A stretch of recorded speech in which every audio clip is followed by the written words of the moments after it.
Hola, hola, ¿cómo les va? Esto es ISEL TV, el programa de televisión del Instituto Superior de Estudios Loma de Zamora. Hoy nos recibe en su taller el maestro Juan Carlos Pallarol. Estamos en San Telmo y en una nueva emisión que convoca el arte. Particularmente, en este caso, el arte es el del orfebre. Muchísimas gracias por recibirnos en este taller que alguien definió como el de Gutenberg. Así es. No me acuerdo ya quién, pero dijo, pero esto parece la casa de Gutenberg. Mm. Y bastante más antigua la de Gutenberg. Sí, pero creo que de igual de convocante, ¿no? Pero sirvió para contar una historia, que es la Biblia. Mm. Hoy es el libro más caro de la historia. Espero que con los años esto se transforme en un taller como el de Gutenberg. Si me permite, maestro, creo que su arte es hijo de la paciencia. Y en esta oportunidad la paciencia es una virtud que sostiene el peso de toda su creatividad, que es mucha. ¿Cómo compatibiliza esa virtud con este ritmo tan veloz que hasta a veces produce vértigo? Bueno, no, yo me voy adaptando a la época, al momento, al lugar donde vivo. No sé si es un trabajo de tanta paciencia. Es un trabajo más, yo diría, de pasión, de muchísima pasión. Sin ese ingrediente sería imposible hacerlo. Yo me considero un artesano, no un artista.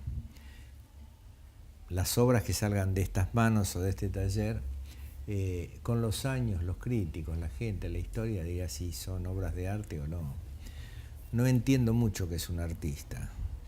No me cierra esa... Sí, me cierra la palabra arte. Y para hacer todo lo que me gusta hacer, para todo lo que yo me comprometo a hacer o me piden, bueno, me valgo también de la tecnología, de toda la tecnología que hay. Si bien mis herramientas son absolutamente manuales y son las mismas que usaba papá, el abuelo, el bisabuelo, me valgo del internet, me valgo de los teléfonos celulares, me valgo de la tecnología de otras empresas en el mundo. Viajo bastante. Ahora estoy haciendo unas esculturas muy grandes que son para las cúspides de la Sagrada Familia en Barcelona. Y con los métodos tradicionales y el material tradicional, que sería el bronce, la plata, el cobre, el hierro, no me sirve, porque estas esculturas van a 140 metros de altura. Tienen que ser muy resistentes, no tienen que oxidarse para que no ensucien, para que no tiñan las torres, y deben ser livianitas. Así que recurrí, digo, ¿quién hace los aviones? Me dijeron, tal firma en Italia. Me fui a ver a este señor, le expliqué lo que yo quería hacer y por supuesto me abrieron las puertas. Y hoy con la misma tecnología, con el mismo material que se hace en las alas de un Airbus 380, estamos haciendo esas esculturas que son sumamente resistentes. Un ala de avión carga 30, 40 mil kilos de combustible, se enfrenta a vientos de mil y pico de kilómetros y resiste. Así que me dice, ¿cómo lo haces? Bueno, lo hago porque estoy valiéndome de lo que me brinda el mundo. Yo me comunico con muchísima gente todos los días porque dedico 1 hora por día al Facebook, al internet. Yo me fui un mes al África a trabajar, a enseñar mi profesión a los Masái, pero me llevé una pantallita satelital. Entonces estaba a 600 kilómetros de la población más cercana, pero todos los días me comunicaba con mi casa y con el mundo. Usted hizo mención a su padre, su abuelo y su bisabuelo. En realidad deberíamos decir que su historia se remonta a 1735 en España y se continúa como una herencia de técnicas y herramientas donde lo que perdura es el buen gusto. ¿Esto se explica como un contagio a la excelencia, un sello en el ADN o una imposibilidad de desprenderse, si se quiere, de este pasado, de esta herencia? No, yo creo que, como dice Erich Fromm, es muy importante, es imposible, más que importante, conocer algo para amarlo. Yo la profesión la conocí desde muy chiquitito y me encariñé, la aprendí jugando, pero no todos mis hermanos les pasó lo mismo. Yo tuve otro hermano que sí, Miguel Ángel, que era orfebre, trabajamos juntos mucho tiempo. José Luis también, pero el otro hermano se hizo anticuario. Mis hermanas, ninguna siguió sí, María Cristina, pero de 8 solamente 4. Mi papá eran 2 hermanos y solo uno fue platero. O sea, no es seguro que siempre todos los payaros van a ser plateros. Hay que abrazar la profesión y hacerla con la pasión esa que le decía, y bueno, y no abandonar nunca el esfuerzo.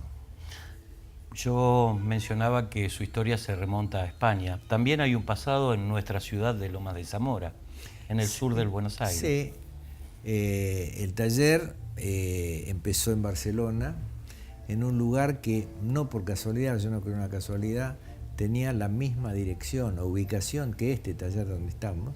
Nosotros estamos frente a la antigua Plaza de las Carretas y en la esquina alta de San Pedro, que está ahí la iglesia de San Pedro Telmo. El taller de mi abuelo, donde nació papá, donde trabajaron tantísimos años, en Barcelona está frente a la antigua Plaza de las Carretas, aquella se sigue llamando de las Carretas, y en la calle alta de San Pedro, frente al Palacio de la Música. O sea, 120 años después tenemos la misma ubicación y el mismo lugar. De todos los payarols han sido casi todos buenos, los que se han dedicado a la platería, pero hemos tenido los que se han dedicado a la literatura, también fueron buenos. Y el resto, en relación a la pasión que le han puesto a cada uno de sus oficios, tareas o vocaciones, bueno, yo supongo que lo importante es ser feliz. Creo que sí, que han sido felices. Si me permite, creo que sus estilografías realmente constituyen una verdadera colección de obras de arte, donde lo que las aúna es el sistema de escritura Dupont. ¿Por qué eligió ese sistema y qué materiales hacen posible la realización de estas plumas? Bueno, elegí en su momento... Dije estilografías, pretendiendo referirme a las estilográficas. No, entendido. Usted me perfecto. interpretó. No, perfecto, son estilografías también. En ese momento elegí Dupont porque era para mí la mejor pluma que había. Yo todavía tengo una pequeña cantidad que las voy terminando poco a poco, el sistema de escritura. Después, como muchas cosas en el mundo, les llega la hora y la empresa francesa, junto con otras tantas, fueron vendidas a grupos chinos y entonces en vez de apuntar a la calidad, apuntan a la cantidad. Entonces yo ya no es el material que a mí me sirve. Ahora estoy utilizando otras marcas de plumas y tengo todavía una pequeña colección de Dupont, pero del modelo limpio, que era una lapicera increíblemente buena, con una pluma que tiene un trazo de esos que es una caricia escribir, parece que está acariciando el papel. Pero bueno, pareciera que el mundo está condenado a la masificación, a hacer las cosas en cantidad, sin pensar tanto en la calidad. Las rosas son otra expresión de su arte, de su exquisito arte. La primera fue un regalo de su abuelo a su propia hija. ¿Conoce usted el motivo o la elección de esa flor, que además es particularmente compleja? Bueno, la rosa, la primera que hizo mi abuelo, la hizo y yo recuerdo como si fuera hoy, se la regaló, se la entregó en la avenida Hipólito Yrigoyen 8613 de Lomas de Zamora, en el año 1949, que mi tía, o sea, su hija, cumplía los 25 años de casada. Eligió esa flor porque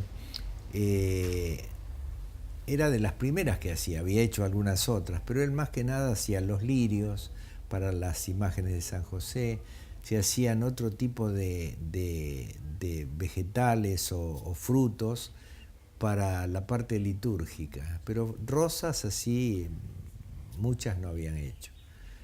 Esa fue la primera de la que yo tengo memoria. Después hizo otra rosa, no, la hice yo ya, para una tía, para la hermana menor de mi papá, que quiso tener una igual que su hermana. Y la que realmente me lanzó así al conocimiento de muchísima gente, que salió en muchos medios, porque la entregamos en París, fue la que se hizo para Lady Di. Ahí sí yo quise volver a los regalos que se hacían para las princesas. Y para ¿Era negra esa rosa? No, esa era dorada, Dorada. pero con una oxidación muy especial que me costó mucho hacerla, haciendo que se oxide la plata que estaba debajo del oro, porque era una rosa de plata enchapada en oro. Entonces hizo como una tonalidad violácea, oscura, para que se parezcan las rosas inglesas, esos pimpollos que parecen morados, muy casi negros a veces, que es la típica rosa inglesa. Y yo le grabé Adiós, Rosa de los Ingleses, 1967 y el día. Da la casualidad que Elton John hace una canción y pone la misma frase. Él sin saber que yo la había puesto y yo sin saber que la había hecho él. O sea, esas pequeñas cosas contribuyeron a que la rosa se conozca en muchas partes del mundo. Y después porque, bueno, hasta hoy sigue estando a los pies de la lápida, una lápida grande como esto, donde el único homenaje que hay, además de la inscripción, es esa rosa de plata. Desde 1983, usted ha realizado, ha creado los bastones presidenciales.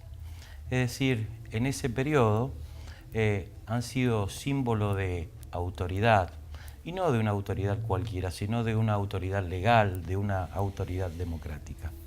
Particularmente el que le efectuó a la doctora Cristina Fernández tiene una serie de golpecitos. Me produce algún temor, aunque sea en diminutivo esta expresión. ¿Por qué no me explica acerca de él? Bueno, el primer bastón que yo hice, que me lo pidieron... De él y de ellos, sí, porque todos sí, tienen una particular historia. El primer bastón que me piden, a mí directamente, porque yo hice bastones desde hace muchos años, pero yo los hacía para una joyería que estaba en Plaza San Martín.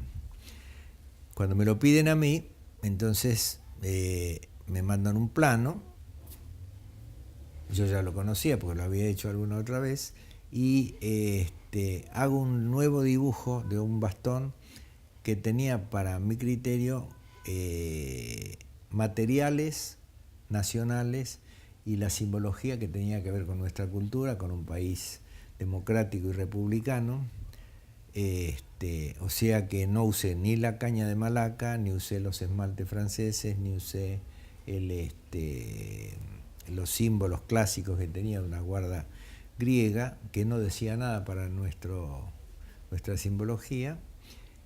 Y sí usé la plata y solamente la madera de Urunday. La madera de Urunday, ¿por qué? Pues es una madera que, como el apo, que es una madera que hay en Centroamérica, no se corrompe. Es la única madera que no es atacada por ninguna polilla, carcoma, ningún bichito raro. Brilla por sí sola, porque tiene una savia muy cargada de ceras y de resina, o sea, cuando uno la pule después la frota y siempre está brillante. No hace falta lustrarla. No se tuerce, es muy resistente, pero es flexible. O sea, todo un montón de símbolos que le caen al pelo para quien va a gobernar el país. Que sea honrado y no se corrompa, que sea flexible pero que sea rígido, que sepa mantenerse recto siempre, como esta madera. Y bueno, utiliza madera y cada vez que lo entrego yo le digo al presidente de esto. Los símbolos le puse 2 guardas donde está un cardo por cada provincia. ¿Por qué usé el cardo y no el ceibo? Me dice, no, pero la flor nacional es el ceibo. Pues la ley que convierte al ceibo en una flor nacional fue una elección un poco caprichosa, donde se votó a la madrugada, medio que no había quórum, esas cosas que no sé a quién quisieron beneficiar, porque no era un negociado, pero fue un poco el capricho de alguien. Ceibo no hay en todo el país. Hay de la provincia de Buenos Aires para arriba y menos de la mitad de las provincias tienen ceibo. Entonces no me parece que una flor que no abarca todo el país sea la representante. Entonces, en cambio el cardo sí, cardo hay desde la Patagonia hasta la quiaca. Y aparte es una flor que no es comercial, es hermosísima.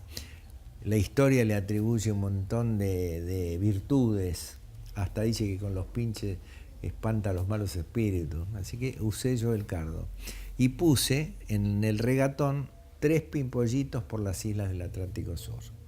En ese momento el primer bastón yo lo hice en el año 83, la guerra de Malvinas había sido el 82, o sea, estaba muy, muy fuerte ese sentimiento y bueno, lo presenté y no me lo aceptaron. Yo se lo presenté al señor que era el secretario del almirante Arosa, que era el capitán Silingo, que era el director de ceremonial. Tuve una discusión, bueno, una diferencia de criterio, finalmente me negó la posibilidad de participar y yo me valí de ustedes, los periodistas, para que la gente supiese lo que yo estaba haciendo, lo que yo pretendía, y así me hice amigo de Néstor Ibarra y él me acompañó publicitando esto, hasta que una noche me dice mi hija: papá, te llama un señor que dice que es el presidente de la nación. Atendí y sí, era Alfonsín, que ya había pasado el 30 de octubre y ya era presidente electo, y me dijo: yo no puedo hacer nada porque la reunión, el cambio de mando lo organiza el gobierno saliente, pero ni bien yo tenga la banda presidencial voy a usar su bastón, y así lo hizo. Y hasta hoy, bueno, hago los bastones desde todos los presidentes que pasaron por la Casa Rosada. Como bien manifiesta, cada uno de ellos está lleno de simbologías, pero si usted me permite, me gustaría conocer un aspecto que pertenece a su intimidad. ¿Qué sintió cada vez que entregó uno de estos bastones de mando? Bueno, acá me faltó en lo que le conté recién un pedacito de la historia. Para mí fue una responsabilidad demasiado grande y un lujo demasiado grande. Entonces lo empecé a compartir con mis amigos, con mi familia, con mis vecinos. Terminamos trabajando en la plaza. De la plaza fuimos al colegio de mis hijos en ese momento, estaba en la primaria, y bueno, y recorrí todo lo que pude, porque a todo el mundo le gustaba participar. No me acuerdo, fueron unos miles, pocos miles de personas, pero yo ahí le tomé el gustito, digo, esto se convierte en una verdadera obra del pueblo, porque el verdadero dueño del bastón es el pueblo, que se lo damos por 4 años. Que le entrega la autoridad. Claro, entonces se le entregamos eso a Alfonsín con una carta explicándole por qué, y que el oro, que no utilizamos, porque hay alguna prensa media que no le gustó mi idea, empezó a decir que yo lo había hecho de plata porque me quería ahorrar el oro. Entonces, entre un grupo de amigos juntamos 200 gramos de oro y se lo donamos al Hospital de Niños, nosotros participamos del canje de ese oro por leche en polvo, bueno, remedios. Se hizo una cosa controlada por incluso un escribano ahí de la Nación, y el oro del primer bastón de mando se convirtió en elementos para el Hospital de Niños. El bastón que recibió el doctor Carlos Menem en su segundo mandato tenía en la cúspide de su empuñadura el sol del 25 de mayo. ¿Por qué? Bueno, porque usted sabe mucho. Tiene algún espía acá adentro. No, porque yo le había hecho... Sus trabajos son públicos.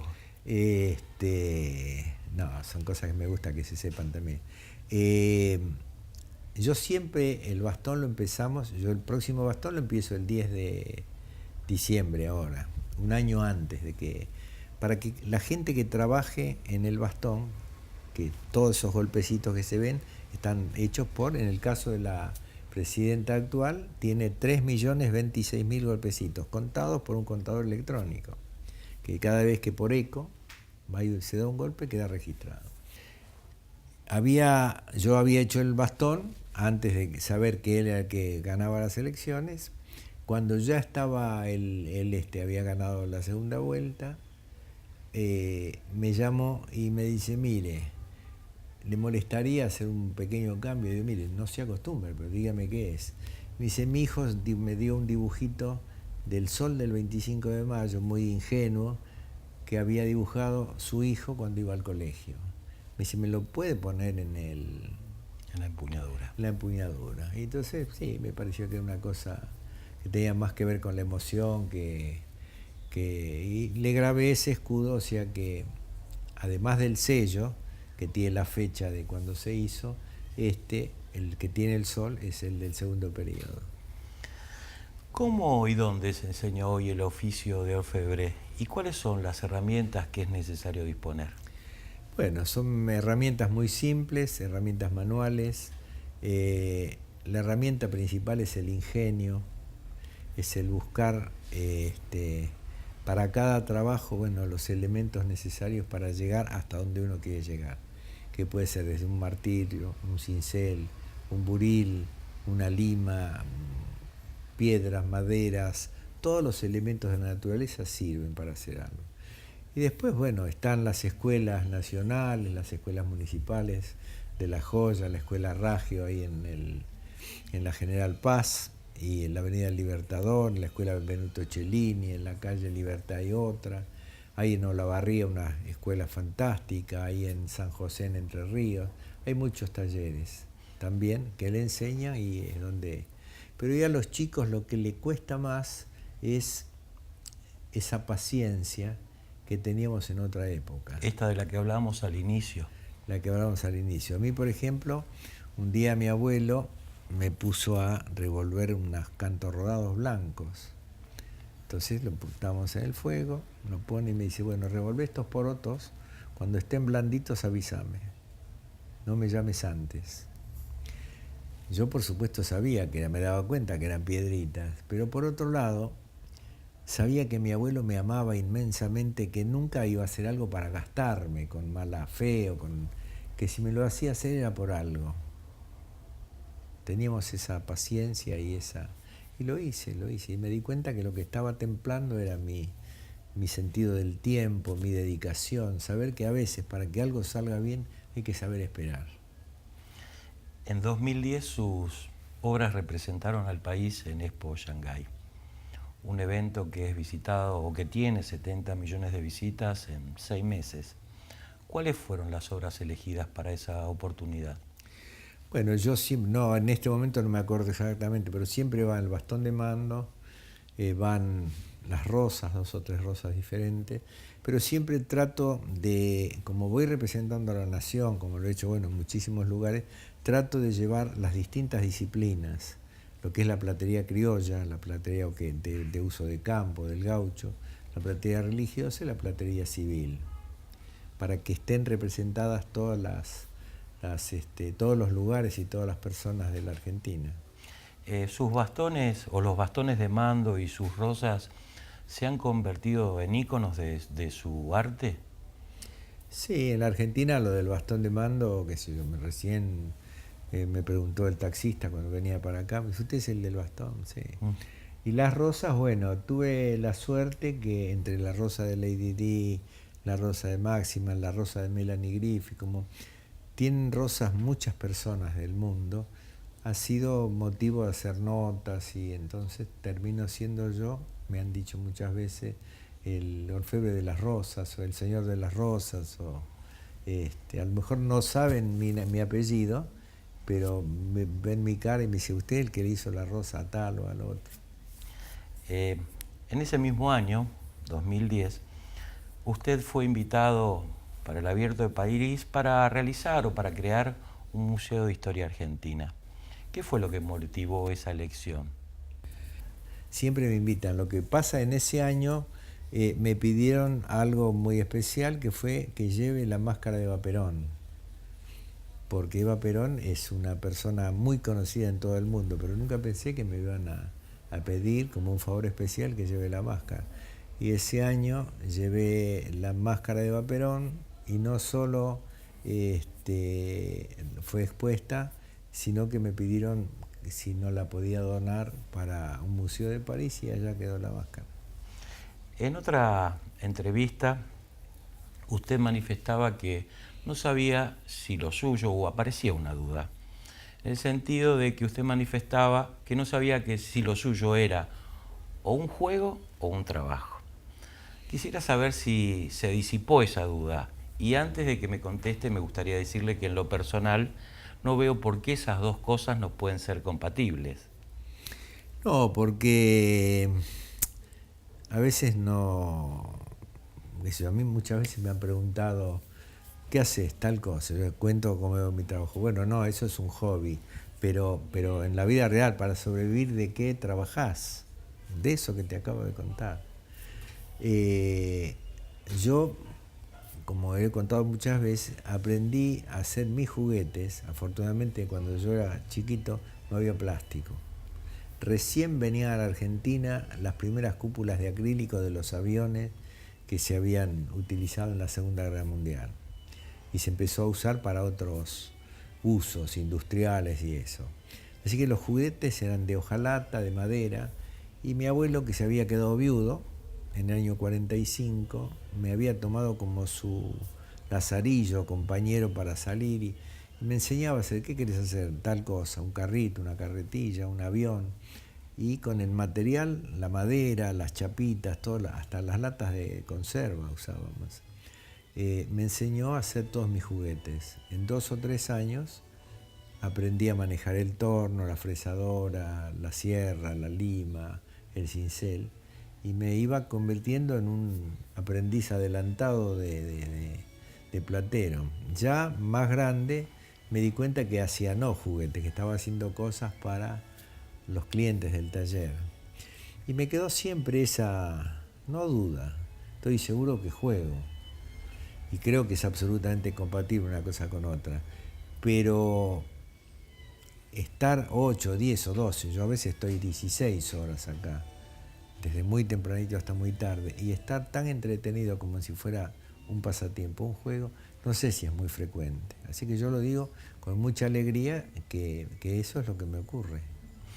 Tengo entendido que lo acompaña un equipo en la realización de sus trabajos, que seguramente han incorporado técnicas, pero seguramente su elección por lo estéticamente bello, por la excelencia y demás. ¿Es así? Así es. Tengo un equipo muy bueno, un equipo que me acompaña hace un montón de años, todos de Lomas de Zamora y Temperley, y los voy a nombrar: Carlos Díger, Luis Alonso, Omar Ojeda, Ángel Domínguez, todos de allá de la zona, Jorge Audino, que trabajó también mucho en el cuerpo de bomberos. Toda esta gente era de Lomas de Zamora. Después tengo otros que son de acá de la capital. Pero sí, es gente que se identifica con lo que hace, que ama lo que hace, y yo los veo que son felices. Entonces, que a veces parte de ellos decir, mira, vamos a hacer esto, ¿qué te parece? Y le suman belleza, le suman calidad al trabajo, porque lo hacen con mucho sentimiento. Para cerrar, maestro, más allá de la multiplicidad de trabajos realizados, reconocidos en el mundo, como hacíamos mención, ¿hay en usted todavía una obra, hay en mente, digo, una obra por realizar y que todavía no fue plasmada? A veces creo que lo más importante todavía no lo hice. Creo que me queda por hacer lo más importante. Pero más allá de ello, ¿identifica algo particularmente o no? No. Estoy siempre a la búsqueda de juntar mi sueño con el sueño de otras personas, otras personas, y hacer algo que a lo mejor no se me ocurra a mí, se puede ocurrir a otro. Porque la suma de sueños hace un gran sueño. Y es lo que a mí me motiva y me mantiene vivo y con ganas de levantarme cada día para intentar nuevas cosas. Agradezco infinitamente su hospitalidad. Espero que haya estado, a pesar de estar en su casa, que haya estado usted cómodo. Bueno, yo le voy a contar algo así como salida. Todas las piezas de plata que salen de este taller, o del taller de Lomas de Zamora, desde hace 60 años, llevan el escudo de Lomas de Zamora. Cada una de ustedes, las que pueda ver, todas las que han sido hechas entre 1955 hasta hoy, tiene el sellito de Lomas de Zamora. No, nos toca muy particularmente, en forma muy especial. Gracias. No, a ustedes. A vos también, gracias por acompañarme. Te espero la próxima semana. Larga y buena vida para todos.